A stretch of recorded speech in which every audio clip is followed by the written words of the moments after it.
Alors, il faut juste rappeler en préambule que les trois piliers aujourd'hui de la culture à Lyon, c'est la lecture publique, bibliothèque. C'est aujourd'hui notre premier poste d'investissement sur la délégation culture et de fonctionnement, avec près de 20% du budget de la délégation culture.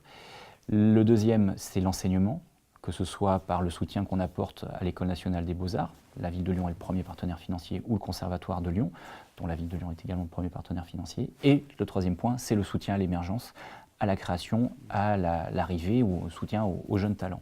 Donc sur ces trois éléments-là, les réponses qui peuvent être apportées par les différents outils en termes de cartes, effectivement, sont plutôt bénéfiques. La carte culture est une carte qui a été lancée il y a quelques années en arrière, qui aujourd'hui fonctionne très bien, qui est bien identifiée par les Lyonnais, qui permet d'accéder gratuitement à la bibliothèque et à l'ensemble de l'offre de nos bibliothèques. Ce n'est pas uniquement du livre, c'est beaucoup d'autres choses aujourd'hui, mais également à nos musées et puis un certain nombre de partenaires qui, au-delà de nos musées, dans les salles, proposent des tarifs réduits intéressants. On a lancé à la rentrée dernière, à la rentrée 2017, une carte enfant, qui est une déclinaison en fait, de la carte culture pour les plus jeunes, qu'on a remis à chaque enfant en classe de CP de nos écoles publiques. Ça fait 4500 cartes remises gratuitement et systématiquement à tous nos enfants pour justement les inciter à aller fréquenter la bibliothèque, à aller fréquenter nos expositions dans les musées. Aujourd'hui, on commence à engranger les premiers retours et on s'aperçoit que des publics qui n'allaient pas ou qui ne s'inscrivaient pas automatiquement dans nos bibliothèques le font et vont également dans nos musées. Donc on voit bien qu'on est dans le juste quand on travaille sur cette volonté de diffuser.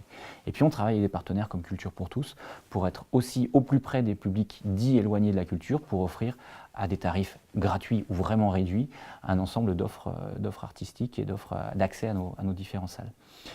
Et ça, c'est le premier point, c'est-à-dire le soutien que peut apporter nos cartes pour les publics. Le deuxième point, c'est la structuration, plutôt pour les professionnels, que représentent ces cartes, le travail en réseau.